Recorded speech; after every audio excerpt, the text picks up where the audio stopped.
Саламатсыздарбы, сиздер коомдук биринчи канал жана Ала Тоо 24 маанилүү маек программасын көрүп жатасыз. Алдыдагы 35 мүнөттүн ичинде биз Жогорку кеңештин депутаттарын кайра шайлоого байланыштуу маек жүргүзөбүз. Тагыраак айта турган болсок, номер 27 1 май жана номер 29 Свердлов бир мандаттуу шайлоо округтары боюнча эл өкүлүн кайра шайлоону өткөрүүгө Борбордук шайлоо комиссиясынын даярдыгы ушул эки округ боюнча үгүт жүргүзүү маалында катталып жаткан айрым мыйзам бузуулар, эреже бузуулар туурасында маанилүү маектин жүрүшүндө биз кененирээк талкуу жүргүзөлү деп турабыз.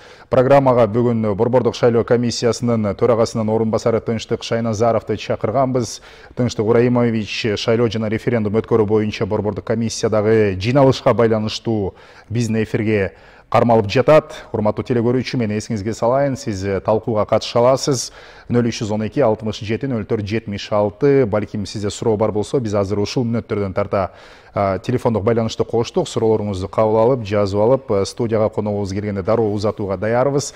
Эске сала кетсем, февралдын 7-синен тарта мына ушул Бишкек шаарындагы номер 27 1 май жана номер 29 Свердлов шайлоо округтары боюнча шайлоо өткөрүүгө үгүт өнөктүгү башталган болчу. Бул жолу үгүт өнөктүгү февралдын 26-сына чейин уланат. Ал эми дагы бир жолу эсиңизге сала турган болсом, 27 февралда Бишкек шаарындагы эки округта кайра шайлоо өтөт. Эмне үчүн кайрадан шайлоо өтөт? Анткени көпчүлүк өлкө жарандарынын эсинде бар. Мына ушул Бишкек шаарындагы эки шайлоо округунда ноябрдын 28-inde өткөн шайлоодо баарына каршы графасы көп добуш алган. Талапкерлердин саны канча катталган, алар үгүт жүргүзүү маалында кандай эреже бузуулар катталып жатат? Ошол эле маалда мен бир нерсени белгилей кетейин. Ушул күндөрү 5 канал аркылуу дагы мына ушул талапкерлер өздөрүнүн баягы үгүт платформасы менен, программасы менен шаардыктарга тааныштырып жатышат. Деги эле өткөн аптада мына ушул багытта биздин кесиптешибиз Калыгул Асанбаев атайын видео материал даярдаган. Мына ошол сюжетке назар буруп, андан кийин биз программаны улантабыз. Борбордук шайлоо комиссиясынын жыйындар залы талапкерлерге толду. Бул ирет саясий жарышка чыккандардын саны көп. 50-дөн ашык адам эки мандат үчүн күрөшөт. Бири-бирин каралаган, ыпла сыкмаларды колдонгон атаандаштык болбош үчүн атайын меморандумга кол коюу салтка айланып келатат. Бул документ мыйзамдуу күчкө ээ эмес, бирок баарын жүз көрүштүрүп, ниетти таза шайлоого буруу үчүн маанилүү. Келишпестиктер үгүт учурунда пайда болот. Бул өнөктүк 7 февралда башталган. Азырынча олуттуу мыйзам бузуулар катталган жок. Бир кайрылуу келип түштү, бирок ал факт орун албагандыгына байланыштуу кечеги Борбордук шайлоо комиссиянын отурумунда арыздануучунун арызын, кайрылган адамдын арызын канааттандыруудан биз баш тарттык. Бирок мына өзүңүздөр жакшы билесиздер, 7 февраль күнү үгүт иштери башталды. Бүгүнкү күндө андай бир орчундуу же мындай бир мыйзам бузуучулук жок. Мен айтат элем, ушул кыймыл аракети менен ушул меморандумга кол койгондугу бул эмнени билдирет? Ошол кандидат же болбосо анын ыйгарым укуктуу өкүлү ушундай шайлоону таза мыйзам чегинде өткөргөнгө даяр экендигин, ошол ниети бар экендигин билдирет да. Мыйзамга ылайык бир мандаттуу 36 округ түзүлгөн. Ар биринде 100 миңден ашык шайлоочу катталган. Кайра шайлоо өтө турган эки округтун картасы такталып, добуш бере турган жарандардын тизмеси аныкталды. Округ түзүлүп атканда болсо ушул 1 май округу боюнча, бир мандаттуу округ боюнча бул 109.309 болгон. Ал эми бүгүнкү күндө азыр контролдук списоктор чыккан тизме. Контролдук тизме боюнча азыр 110.888. Ал эми Свердлов бир мандаттуу шайлоо округун түзүүдө болсо 103.101 болгон. Азыркы шайлоочулар округтук түзүп атканда бүгүнкү күндө контролдук список боюнча 104.711. Катталган 53 талапкердин экөө саясий жарыштан баш тарткан. Калган 51 талапкердин бюллетендеги катар номерлары чүчү кулак аркылуу аныкталды. Кайра шайлоо 27 февралда өтөт. Калыгул Асанбаев, Азамат Кыдыр Токтоев, Ала Тоо 24. Урматтуу телекөрүүчү, дагы бир жолу эсиңизге саламын. 2021 жылдын 28 ноябрында Жогорку Кеңештин депутаттарынын шайлоо өткөн. Анда жалпы кыргызстандыктар 88 эл өкүлүн тандаган. Ал эми Бишкек шаарындагы Свердлов жана 1 май шайлоо округтарында баарына каршы графасы көп добуш алгандыктан 27 февралга кайра шайлоо дайындалган болчу. Борбордук шайлоо комиссиясынын даярдыгы дегеле азыркы маалда ушул Бишкектеги 2 округда үгүт өнөктүгү жүрүп жатат. Мына ушул үгүт маалындагы мыйзам бузуулар, айрым эреже бузуулар болгон болсо, алар кандай багытта болуп жатат? Биз Борбордук шайлоо комиссиясынын төрагасынын орун басары Шайназаров Тынчтык Урайымовичти студияга чакырганбыз. Тынчтык Урайымович, арыбаңыз студияга кош келиңиз. Иш абдан көп, мына алдыда шайлоо турат. Сиз дагы азыр БШКдагы жыйындан келдиңиз дароо ушул жака. А дегенде кепти ушул Бишкек шаарындагы 2 округка катталган талапкерлерден баштасак да, жалпысынан канча талапкер катталды? Балким алардын арасында катталгандан кийин БШКнын чечими менен четтелгендер да болдубу? Ооба, туура айтасыз. Жалпысынан 72 талапкер ушул катыштыгы боюнча оюн билдирип, кайрылуу менен кайрылган Борбордук шайлоо комиссиясына. Натыйжада бүгүнкү күндө 51 талапкер калды. 1 май шайлоо округу боюнча 26 талапкер, ал эми Свердлов шайлоо округу боюнча 25, жалпысынан 51. Азыр сиз жогоруда айтып кеткендей, жаңы эле бизде жыйын болду. Ал жерде мэриянын жетекчилиги, ошондой эле 1 май жана Свердлов район администрациянын жетекчилиги, ошол жерде мына жакшы талкуу болуп, айрыкча мына ден соолугунан мүмкүнчүлүгү чектелген жарандарга бүт шарттарды түзүү боюнча жакшы талкуу болду. Ошондой эле мындай белгилеп кетчү нерсе, баягы ар бир шайлоочуга кат жолдомо. Баягы мурда извещение эсиңиздеби? Мурда болчу. Себеби ал мындай жакшы эффект берет да. Себеби ар бир жаранга мамлекет кайрылып атса, сиз мынау шайлоо округунда катталгансыз, келип бериңиз, шайлоодон өтүп бериңиз, өзүңүздүн оюңузду билдириңиз деген. Бул деген ар бир адамга, ар бир жаранга, шайлоочуга жеке мамиле катары саналат да. Ал дагы ушундай жоопкерчилик сезим менен аны кабыл алат. Мурда билесиз да, мисалы кат келгенде ар бир жаран мен эле шайлоочу катары эми ушунча убаракерчилик, мамлекет кайрылып атат, кат жолдоп атат, кой уят, мен барайын, атуулдук милдетти аткарайын, атуулдук милдетими аткарайын деген ойдо. Бул дагы жакшы көрүнүш. Азыр ошону биз чечтик. Кудай буурса, ар бир шайлоо участкасына биз даярдап беребиз. Анан кийин ошол кварталдык комитет аркылуу же ТСЖ аркылуу ар бир жаранга жеткиргенге Кудай буйрса үлгүрөбүз. Жакшы. Демек, шайлоочулардын бул жерде активдүүлүгүн жогорулатууга дагы бул билдирмелер өзүнүн салымын кошот. Шайлоочулар жөнүндө кеп болуп калгандан да дароо ушул суроону узатайын. Шайлоочулардын тизмеси боюнча алдын ала тизме дагы даяр болсо керек. Бүгүнкү күндө ушул 2 округ боюнча буга чейинки 28 ноябрдагы тизмеден мындай бир олуттуу түрдө өзгөрүүлөр барбы же ошол эле? Бир аз эле көбөйдү десек болот, бир аз. Мындай тагыраак айтып кеткенде, бүгүнкү күндө 27 1 май шайлоо округу боюнча 110.888 шайлоочу катталды. Анын ичинен эркектер 46.753, ал эми аял заты 64.135. Номер 29 Свердлов шайлоо округу боюнча жалпысынан 104.711 шайлоочу катталды. Анын ичинен эркектер 44.273, ал эми аялдар 60.438. 2 округ боюнча жалпысынан 215.599 шайлоочу ушул тизмеге киргизилди. Түшүнүктүү. Тынчтыкбек Урайымович, адатта ар бир үгүт өнөктүгү мыйзам эреже бузуулар менен коштолбой койбойт экен да. Бул жолда мындай көрүнүштөр катталып атабы? Анткени мына азыр 7 февралда башталган үгүт өнөктүгү ушул 2 округ боюнча кызуу жүрүп жаткан маалы. Биз телекөрүүчүлөргө дагы бир нерсени эске салышыбыз керек. Мыйзам боюнча кайра шайлоо белгиленгендиктен баягы үгүт жүргүзүүнүн күнү дагы кыскараак болот да, буга чейинкиге караганда. Ушуну кененирээк айтып берсеңиз. Үгүт иштери өзүңүздөр жакшы билгендей 7 февраль күнү башталды. 26-сы бүтөт. Эртең менен саат 2008'de. Мыйзам бузуучулук боюнча жакшы айтып кеттиңиз. Мынанда эми Кудай сактасын, ушундай эле көрүнүш боло берсин.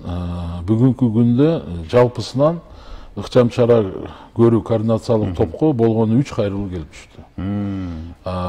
Бул жарандар тарабынан? 2 жарандан, бирөө коомдук фонд, жалпы иштеген коомдук фонд бар. Ошолордон келди, жалпысынан 3. Эгерде аларды биз мүнөздөгөндө 2 кайрылуу бул административдик ресурсту колдонуу боюнча кайрылуу, ал эми бир кайрылуу бул шайлоочулардын добушун сатып алуу. Ал эми бул көрүнүш признактары да. Аны бул 3 кайрылуу тең 14 февраль күнү бизге келип түштү. Биз Ички иштер министрлигине жибердик.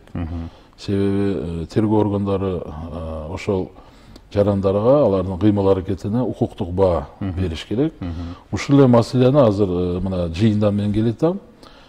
Мэрия, ушул 1-Май Сырлов районунун жетекчилигине дагы мен атап кеттим. Себеби ошол 2 кайрылууда административдик ресурс боюнча ал жерде квартальный, анан ТСЖнын жетекчилигинин үстүнөн кайрылуу болуп атат. Мындай уюштуруу, мындай организационный бир жумуштарды жүргүзүп, мындай беседа өткөрүп коюштарбы деп айттык. Жалпысынан мен кандай дейт элем, мына бизде жүргүзүлгөн реформанын негизинде ошондой эле мына 28 ноябрда болуп өткөн шайлоонун жыйынтыгын эске алып, туура жыйынтык чыгарып, биздин саясатчылар, мамлекеттик органдар, жергиликтүү бийлик ушундай мыйзам бузуучулук аз болуп атат деген бир ойго биз келип атабыз да. Бул жаңы саясий маданият деп калыптана баштады демек. Да, ушундай деп айтсак болот да. Себеби бул жерде азыр мына өзүңүздөр билгендер, мен жогоруда айтып кеттим, 51 кандидат, талапкер аттанып атат, болгону 3 кайрылуу. Ошон үчүн бул жакшы көрүнүш. Анан өзүңүздөр жакшы билесиздер, мына декабрь айынан баштап күч жаңы бузулар жөнүндө кодекс жаңы редакциясы кирген. Ошондой эле жазык процессуалдык кодекс жаңы кирди. Мурунку мыйзамдарга караганда азыр бир аз өзгөрдү. Ошондуктан көпчүлүк мына шайлоого байланыштуу мыйзам бузуучулар булар бузулар жөнүндө кодекске кирди. Ал эми сатып алуу фактысы, ошондой эле шайлоочулардын укугун ишке ашырууда тоскоолдук көрсөткөн учур, ошондой эле баягы шайлоо кампанияда каржылоо принциптерин бузганда, анан шайлоо документтерин фальсификация учурунда ал кылмыш жоопкерчилиги көрсөтүлүп калды. Ошон үчүн кылмыш жаза кодексине ошол беренелер кирип калды. Калганы болсо бузуу кодексинде көрсөтүлгөн да. Бирок бир нерсени эске салышыбыз керек, ушул шайлоо мыйзамдарын аткарбагандардын эң катаал көрүлүүчү чарасы, жазасы бул шайлоодо добуш сатып алгандарга. Адаттагыдай. Эң оор. Себеби дегенде мына ноябрь айына белгиленген былтыркы жылдагы шайлоодо дагы президент баш болуп административдик ресурс колдонулбасын, шайлоо таза өтсүн, биз башка мамлекеттерге үлгү көрсөтүшүбүз керек деп жатып, мындай фактылардын аз катталышы бара-бара азыркы учурда ушул 51 талапкерге 3 гана баягы кайрылуунун келип түшүшү, сиз саясий жаңы маданияттын калыптангандыгын баса белгилеп атасыз да. Бул боюнча телекөрүүчүлөрдүн дагы пикири, балким суроолору биз үчүн абдан маанилүү. Ошондуктан урматтуу телекөрөрман, сиз маанилүү маекке байланышып суроо узата аласыз. Пикир калтырыңыз 0312 67 04 76. Эсиңизге саламын, Бишкек шаарындагы Свердлов жана 1-Май округдарында 27 февралга кайра шайлоо белгиленген. Укук коргоо демекчи, Борбордук шайлоо комиссиясы бул жолу дагы укук коргоо органдарынын кызматкерлери менен өз ара аракеттенип жатасыздар. Бул жалпысынан мындай натыйжасы кандай ишке? Биринчиден ошол ыкчам чара көрүү координациялык топ бул Кыргыз Республикасынын президентин, Кыргыз Республикасынын жогорку кеңешинин депутаттарын шайлоо жөнүндөгү конституциялык мыйзамда көрсөтүлгөн да. Анын негизги максаттары бул шайлоо комиссиялары менен шайлоо комиссиянын башка укук коргоо органдары менен биргеликте кызматташуусу. Ошондой эле коомго ондай ачык айкын маалыматты берүү. Ошонун алкагында биздин Борборлук шайлоо комиссиянын сайтында бирдиктүү реестр ачканбыз. Бүт кайрылууларды биздин ар бир жараныбыз, кызыккан тараптар ачык айкын кирип көрүп, кимден качан кандай мааниде, кандай мазмунда арыз келип түшкөн, ал боюнча ким текшерүү жүргүздү, кандай чечим кабыл алынды. Ал чечим эмненин негизинде кабыл алынган. Ушул боюнча бүт маалыматтар бар да. Бул деген баягы ачык айкындыкты биз камсыз кылдык. Ошо эки негизги максаты ушул ыкчам чара көрүү координациялык топтун.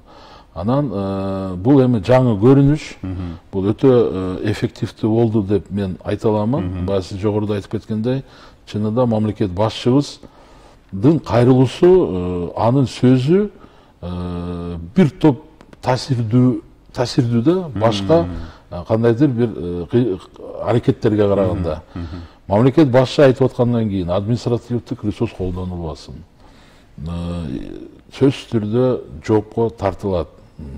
Шайлоочулардын добушун сатып алууга тыюу салынып аткандан кийин, президент өзү айтып аткандан кийин мен ойлойм, бардыгы туура, мынандай жакшы туура кабыл алып, тиешелүү өзүнө бир жыйынтык чыгарып, чечимге келип, мен ойлойм, ушул бизде жогоруда айтып кеткендей, жаңы саясий маданият калыптанып атат деген ишенич бар.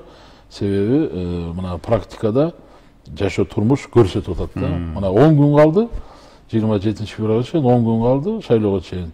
Болгону 3 кайрылуу. Жана көпчүлүк талапкерлер демек жоопкерчиликти анык сезе баштагандыгы кубандырат. Тынчтык Ибраимович, телефон чалуу бар экен, телекөрүүчүбүздөн кабыл алып суроосун уксак. Саламатсызбы? Урматтуу телекөрүүчү, сиз түз эфирдесиз. Саламатсызбы? Угуп жатабыз. Саламатчылык. Кандай сурооңуз бар? Мен Тынчтыкбек Шайназаровго суроом бар эле. Айта берейинби? Угуп жатабыз. Тынчтыкбек Шайназаров. Мынакей кандидаттардын, мисалы үчүн мурунку шайлоодо мындай өзүнчө эме болду да. Дипломдорду сатып алган экен, ана тиги экен, мындай экен деген көп маселелер жаралды. Ошол маселелер боюнча азыр ушундай болбойбу, мисалы үчүн эки райондон. 51 кандидаттын дипломдору, высшее образованиясы бар, бүт бар текшерилдиби комиссиянын аркасынан, комиссиялар? Түшүнүктүү, рахмат сурооңузга. Туура, жакшы суроо болду. Биз башка мамлекеттик органдар менен биргеликте иш алып барабыз. Жогорку билими бар, жок экендиги тууралуу жөнүндө биз билим берүү министрлигине ар бир кандидат боюнча кат жолдойбуз. Себеби алар тийиштүү орган, алар текшерип анан бизге жооп берет. Ошол билим берүү министрлигинин жообу бул бизге негиз. Ошол. Ал эми баягы соттолгондугу боюнча ал ички иштер министрлиги. Анан туура биз агабыз суроо бергени, кээ бирки учурда мына өткөн шайлоо көрсөткөндөй, кээ бирки талапкерлер ошол жогорку билими бар экендиги жөнүндө дипломдун көчүрмөсүн тапшырып, кийин шайлоо мезгилинде же шайлоодон кийин анын жогорку билимге ээ эместиги фактылар чыгып калган учурлар болду да. Ошондуктан биз бир кичине убакыт кетет. Мисалы мондой да, кээ бирки кандидаттар баягы 2 жылдык жогорку окуу жайлар бар да. Ошону бүткөндүгү жөнүндө дипломдун копиясын тапшырат. Ал дипломдун копиясын алганда туура ал жерде жогорку билимге ээ диплом вуз деп турат. Бирок мыйзам боюнча аны алыш үчүн баштапкы первоначальный жогорку баягы окуу жайын бүткөндүгү жөнүндө 5 жылдык баягы диплом болуш керек да. Кээ бирки кандидаттарда баягы биринчи диплому жок болуп, кандайдыр бир себептер менен экинчисине бүтүп калып атпайбы 2 жыл. Ошону анан кийин биз билим берүү министрлигине кайрылып, билим берүү министрлиги бизге так жооп бергенден кийин гана биз ошол кандидатка карата аны каттоо же каттоосун жокко чыгаруу чечимди кабыл алып келдик да. Демек, талапкерлер сиздерге документтерин тапшырып катталгандан кийин дагы жана шайлоо өткөндөн кийин да сиздер толук тастыктоо үчүн текшересиздер. Бизде ошол ички билим берүү министрлигинин каты бул негизги болуп саналат. Ошого биз таянып чечимдерди кабыл алабыз. Түшүнүктүү. Тынчтыкбек Ыбрайымович, негизинен эле мына ушул шайлоого катталган талапкерлердин саны башында 70ке чукул дедиңиз, азыр 51 талапкер мына ат салышып жатыптыр. Буга чейин ушул аталган 2 округ боюнча катталган талапкерлердин саны билишимче мынчалык санга жеткен эмес. Жеткен эмес. Жеткен эмес. Бул жолу активдүүлүк күчөп жатат. Анан негизи эле өзүңүз дагы мына БШКнын төрагасынын орун басары катары баягы сиз БШКда ушул үгүт жүргүзүү маалына өзүңүз дыкат көз салып турасыз да, кандай мыйзам бузуулар, кандай эреже бузуулар болот деп. Ушул үгүт жүргүзүү маданиятында бир өзгөчөлүктү, жаңычылдыкты байкай алдыңызбы? Кандай болуп атат? Бул жерде мынандай балким копол айтылып калат. Бул жерде коркуу сезим пайда болуп калды. Партияларда, ошондой эле кандидаттарда. Себеби коркуу сезим эмнеден? Коркуу сезим жоопкерчиликке тартылып калышы мүмкүн деген.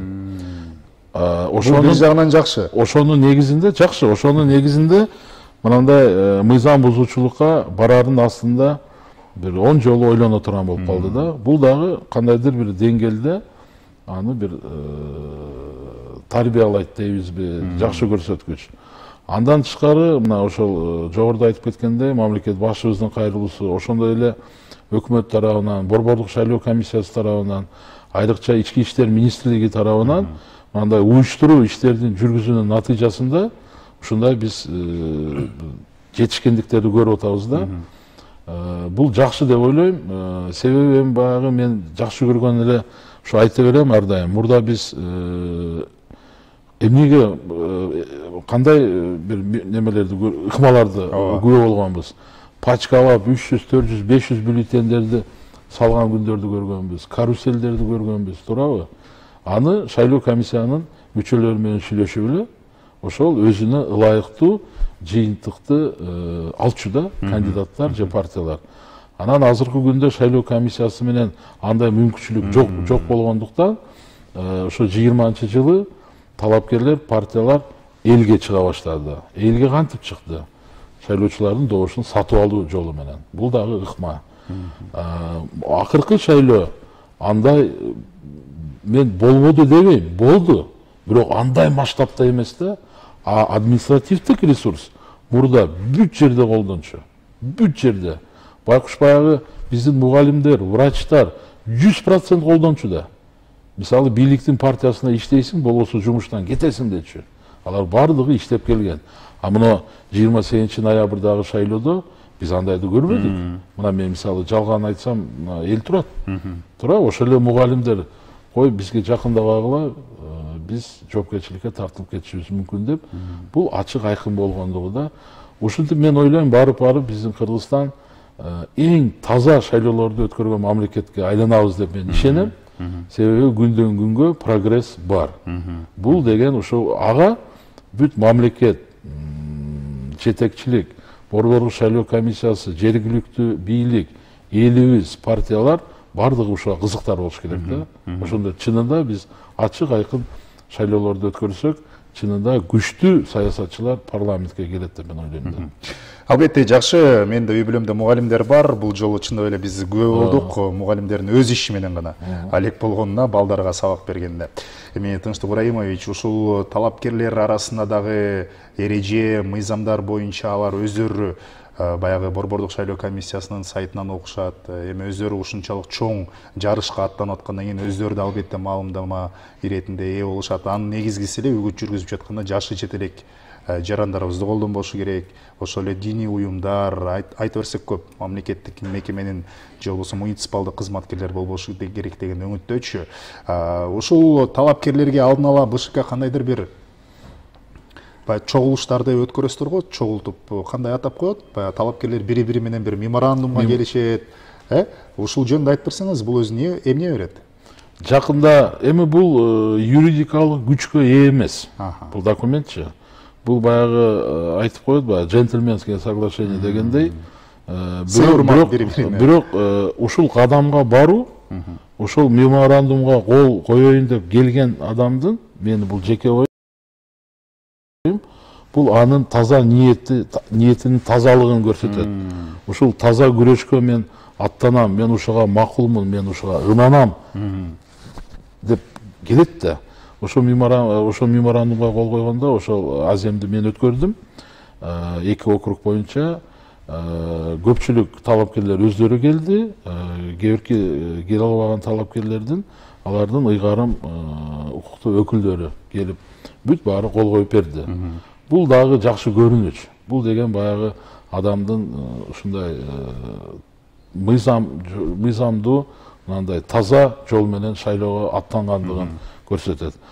Андан тышкары Борбордук шайлоо комиссиясы түшүндүрмө иретинде күн сайын сайтта ушундай түшүндүрмө иретинде бүт маалыматтарды биз берип атабыз. Бүт эрежелерди түшүндүрүп атабыз. Кандай кадамдарга барбаш керек, ушул беренелерди ар бирин көрсөтүп коюп атабыз. Баягы бузуу кодексиндеги жоопкерчиликтерди атап, ошондой эле кылмыш жаза кодексиндеги беренелерди бүт көрсөтүп атабыз. Андан тышкары эң жакшы дагы бир көрүнүш, кандидаттар өздөрү же болбосо алардын өкүлдөрү күн сайын, саат сайын десем болот, биздин аппарат менен тыгыз байланышта. Телефон аркылуу же болбосо келип, ар кандай ситуация болот да, ар бир ситуацияны биз талкуулап, түшүндүрмө берип атабыз. Башкача айтканда, мындай здоровый ритм жакшы, бир атмосфера жакшы, ушундай бир бар да. Эми көз тийбесин. Ачык диалог. Көз тийбесин, ушул процесс жакшы деп мен айта алам да.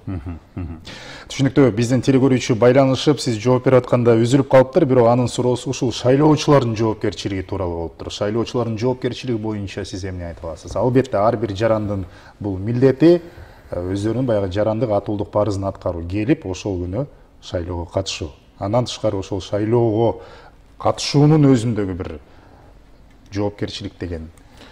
Же болбосо кайсы бир талапкерге жоопкерчилик бар, көрсөтүлгөн. Бирок эми буну биз мындай комплекстүү караш керекпиз да. Бул эл да, биздин элибиз. Ар бир үй бүлөдө ар кандай проблема бар. Бирок кээ бирки учурларда, мен көпчүлүк дегенди айткым келбейт, кээ бирки учурларда ушул социалдык, экономикалык себептердин негизинен ошо биздин шайлоочулар кандайдыр бир талапкер менен же болбосо талапкердин өкүлү менен бир кандайдыр бир контактка барышы мүмкүн. Себеби ал муктаждык. Кээ бирки үй бүлөлөр мисалы уну жок, же көмүрү жок, же болбосо дары дармекке акча жетишпей атат. Ошол муктаждыктан ошо кээ бирки кандидаттар бирдемени сунуштаса, ошого алып, анан ага добуш берген фактылар деле жок дебейм, бар. Бул эми буну комплекстүү түрдө караш керек, бирок жалпысынан алганда биздин элибиз деле түшүнүп калды, саясатты мамлекетчилдер жүргүзүш керек.